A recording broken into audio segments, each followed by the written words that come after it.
Welcome to another Founder Public Therapy podcast. We have Jeannie Katz with us today. Jeannie is founder and CEO at Has Adapt in Oregon. I'm in Oaxaca, Mexico. And yeah, today we're going to talk about Jeannie's background, Has Adapt, the challenge she faced building the startup. This pod is brought to you by podpire.com. If you want to start your own podcast and scale it, go to podpire.com. Jeannie, welcome to the pod. Tell me a bit more about yourself and about Has Adapt. Hey, Charles. So good to be here. So I'm Jenny Katz, and as you know, we're dealing with climate change and we're dealing with more disasters and hazards than ever.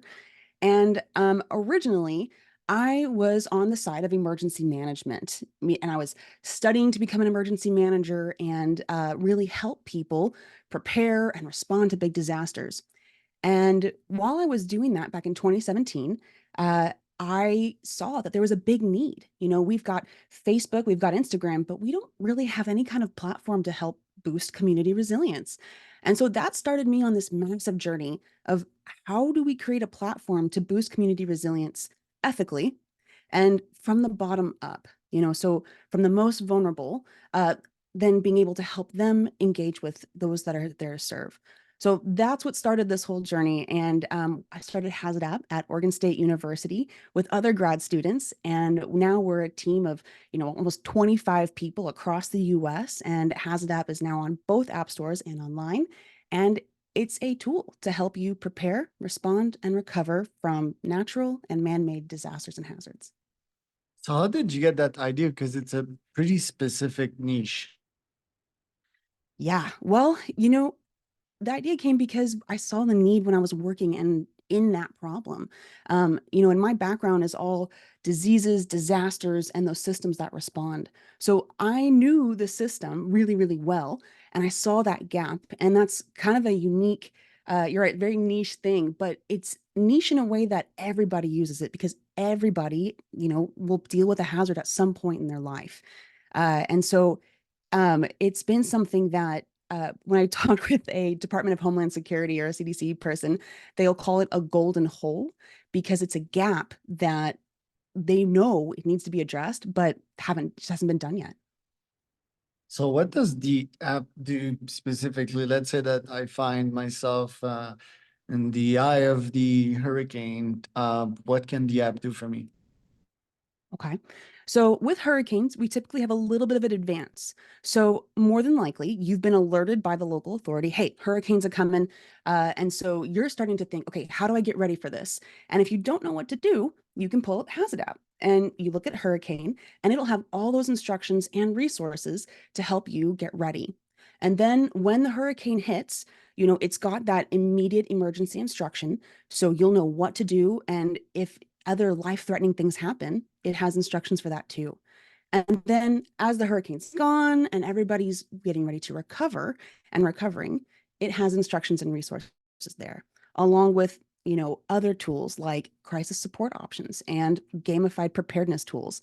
So it's really like a hazard helper in your hand. Right. And in the US, I can see here, yeah, active shooters, um, hate crimes. Like, does that happen often? Like, have you got use cases in which there was situations like that and your app proved useful? Oh, totally. So, active shooter is actually one of our most reviewed hazard guides on Hazard App consistently, and it's a massive problem in the U.S. And I'm from Texas, so I grew up doing active shooter drills, and now we're seeing that being way more commonplace. Hate crimes also has been on the rise. I think the FBI just released a report earlier this year that they're seeing higher levels of hate crimes in the U.S. than in many, many years. So those are two very large human-made hazards. But a case study that recently happened that was really incredible was actually with an ice storm here in Oregon in January. We had a big ice storm. And when an emergency authority added a link to Hazard App in those alerts, do you ever get like emergency alerts like on your phone or whatnot? Yeah. Yeah. So they can send a link to Hazard App that's like ice storm's coming. Here's what is it called? Extreme cold instructions. So people go there. And then what we saw was that not only did people view that information, which is a big deal anyways, because they're getting that full hazard guide, they're then looking at other hazard guides, maybe active shooter, maybe power outage, or or they're going to do a prep check. And that's, three questions. Do you know what to do? Do you have what you need? And who would you call for this? And that helps the person know, can I cope with this ice storm or with a hurricane or active shooter? And then in mass, all of those analytics is coping capacity for a community. And that helps emergency authorities better serve the public. Right. And how do you make money off this and how do you reach your target clients? Great questions. So we make money in a few ways. It's like any other platform, right? There's lots of channels for revenue streams, but we have taken a serious commitment to only choose ethical options. So we do offer our main source of revenue right now is from local safety information. And what that is local authorities can subscribe to Hazard App to put their local safety stuff on Hazard App. So anytime you walk into an area that has that, your Hazard App will automatically send, hey, you're here in Corvallis, you're here in Oaxaca. Here's the hazards you need to be aware, and here's the local instruction on what to do. So that's awesome. And that helps people get connected to the local safety stuff. And that's one way that we do that. It's a yearly subscription. But we also offer ethical advertisement. So we're rolling out this new program called Promoted Products. And these are trusted products that have a very specific and safe place on Hazard App, rather than like blasting in your face or distracting you from the important stuff. It's in its own place. And what we've seen is actually rather than it, not getting ignored, there was an 18% conversion rate from people hovering to clicking. It's a really, awesome phenomenon that if it's in a relevant place and with a relevant hazard, people are more likely to take action to investigate and or get the product. Right. And as I can see here, you charge $400 a month, or 2K for 6 months, or an even better deal for a year. Now, how do you reach out to these folks? Because yeah, I'm all about cold email nowadays. Can you cold email these decision makers in municipalities? How do you get through? So for emergency authorities, there's a couple ways that we reach out. Cold emails is one, but what we found most successful is actually hosting events or going and talking with them, and asking them first and foremost, what are the challenges you're dealing with in your community? And then we listen. And then we take a moment and say, all right, you've told me y'all are dealing with X, Y, and Z. Based on this, here's what we can offer to help. And usually that's adding their information to Hazard App, or it's creating like a really specific guide for their area, like bears coming on campus, right? Or animal encounters. We then create that with them and then we roll it out with them. So it's a very much like partnership type thing. That builds trust.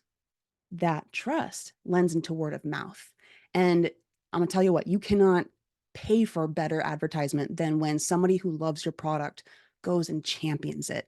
And so that's been our biggest like authority outreach, is really that word of mouth and underground marketing. Now with promoted products, that's a bit different. We've been reaching out on social media, emails, calling, and getting them, awareness of that product. But it's a brand new program, so we're still kind of learning out what's the best way to get in touch with different product retailers. With all, I mean, you must have witnessed a bunch of gruesome stuff from the app, or have dealt with like pretty stressful events like that's in your business. So how do you deal with all of that from a human perspective? Ooh, you're asking the good questions. Yes. So, uh, in our hazard team, these are, hazard professionals that think through the empathetic process of someone dealing with a hazard. So if I am in a hurricane, what am I feeling, experiencing? If I've got kids, if I've got pets, if I've got a disability, if I'm, an older person. So we really deeply think through their experiences and we cultivate information to be inclusive. And that can be really taxing. For instance, and it's not the natural hazards that are the hard ones. It's actually the human-made ones. So active shooter and sexual assault have been two of the hardest ones for us to really do because there's so much human intent in that harm. And, there's a lot of what ifs, there's a lot of just variability and in healing as well. So, first and foremost, the number one rule at HazAdapt is if you have to choose between your mental health and HazAdapt, you always choose your mental health, period. And we do a lot of debriefs. We do a lot of team connection to just ensure how you're doing. This was really heavy. What's going on with you? And if teammates ever feel like they need to take a step back to regroup or to do some healing, like no questions asked, absolutely, because we can't serve others if we ourselves are not 100%. And in our line of work, right, when people aren't 100%, they cut corners, they can do things unintentionally that can end up leading to harm. So we take that really seriously, and we take team burnout really seriously. And I'm really thankful that we've cultivated a very healthy startup environment that prioritizes mental health in that way. Right. And what about like your mental health as the leader? Like, how do you keep your stuff together? A few ways. First and foremost, this is my like deep calling. This is like the thing in your bones you're supposed to do. So it is a delight and a pleasure to wake up every morning and do this. Um, this is, something that for me though, I have to like be really firm about setting mental boundaries. So when I'm off, I really try to be off, and really give myself that time to be not focused on this. I also do things like I roller skate and I paint a lot. So, I do things that are fun for my mental health, um, as much as I can. And I also, I talk to a therapist. I talk to my teammates, and we go through these things together. And that really does make a massive difference. Um, Also, like, and I think you're incredible for this. I'm really cautious about how many meetings I set up in my day, because every single interaction is an energy, output. It's an energy tax. And I'm sure you feel it at the end of a really heavy day too, huh? Yeah, some meetings take my energy, but like what I realize also is that only I can take my energy or invent that this meeting or this person took my energy, like I'm responsible for that. But yes, until I can fix that mental OS, yes, some meetings are taking, some meetings are giving. But yeah, most of the days I feel energized by the meetings. I learn so much from others, and that's also I feel my calling, like to spread the good information in the age of disinformation, right? So yeah, you're right about that. Now, your business, I think it's really cool. I think it's really niche, but it seems hard to like constantly build these events to sell to people. That could be taxing from an energy standpoint. What challenges have you faced in the last couple of years, and how have you dealt with these? Well, so coming from a non-tech background, right? And I say non-tech meaning non-computer science major. I had already, learned and known how to work with like GIS and other programming systems, but not like app creation.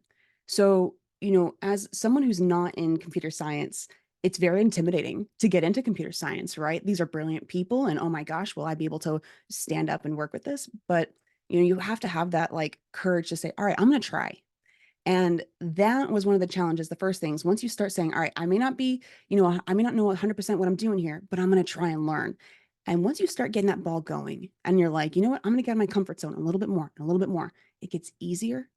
And that's, I think, something that holds a lot of people back from even just starting, is that it's going to be on my comfort zone. I may not 100% know what I'm doing, but I'm willing to learn. So that I would say was the massive hurdle that originally, was a start here. But like any software as a service, right? It takes about, on average around 5 years for that product or that company to become profitable. So we're in our fifth year now, Charles. It's going to happen. It's coming. But making HasNap in the way that we have, we've made it humanity friendly. So that means that we are not relying on traditional tech business models. We do not extort our users. We do not choose unethical ways to do tech, which means we're innovating in ethical tech. And there's not really a ton of examples for us to really learn from. So we're an uncharted territory, which is both fun and exhilarating and terrifying at the same time, especially in our line of work, because These are people's like lives that we're helping with. Yeah, I love that. How do you work with the destination vs the adventure? Because you've been 4 years in and we all have goals, technical goals, numbers that we want to reach most of the time. If your goals are high, and I don't know, you're not this obsessed OCD type of person, most of the time we don't reach your goals. When that happens, how do you deal with that? Do you focus on your victories, what you're grateful for, and how do you go with like the objectives, like the summit vs the adventure, and the act of climbing this mountain and enjoying the present, sort of? Yeah. So I think I have a different stress index compared to many people in tech because I came from the realm of disasters. People are dying. People are losing everything in a moment. And so the success and challenges that our metrics are based on, you know, really lend to, are we pushing the needle? Are we making relationship? Are we doing everything we can to move this mission forward of supporting community resilience? Rather than looking at very traditional tech metrics that are like, well, how many users, daily users are we having? And, what is, um, like our burn rate or things like that, right? Like those are important metrics, but they're not necessarily what defines our success. And we know we're offering a very new product with very new tech interaction, right? This isn't a social media app. This is not Candy Crush. Um, but this is something that helps people be safe, feel safe. So as people are becoming more aware of hazards and disasters, we know that this technology really is going to continue to grow. And so we're just continuing to support that as we can and continue to innovate in this realm.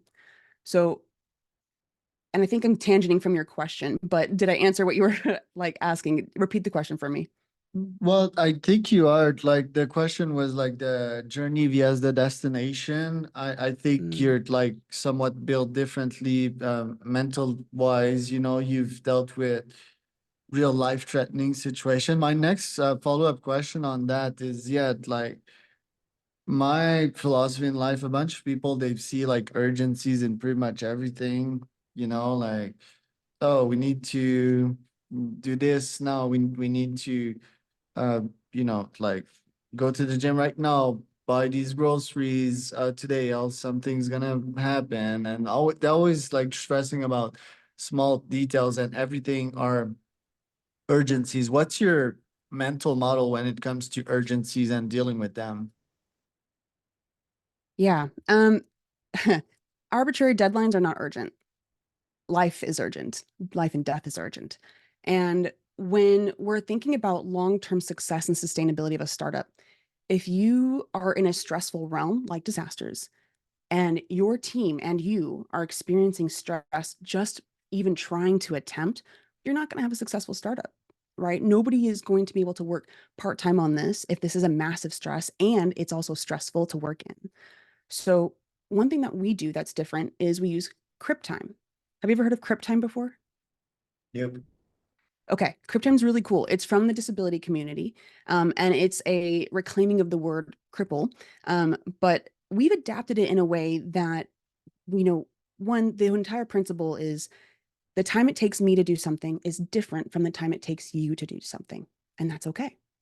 And as a team, what that looks like is when we're creating projects, we ask our teammates, all right, here's the goal, here's the project. When do you think you can get this done?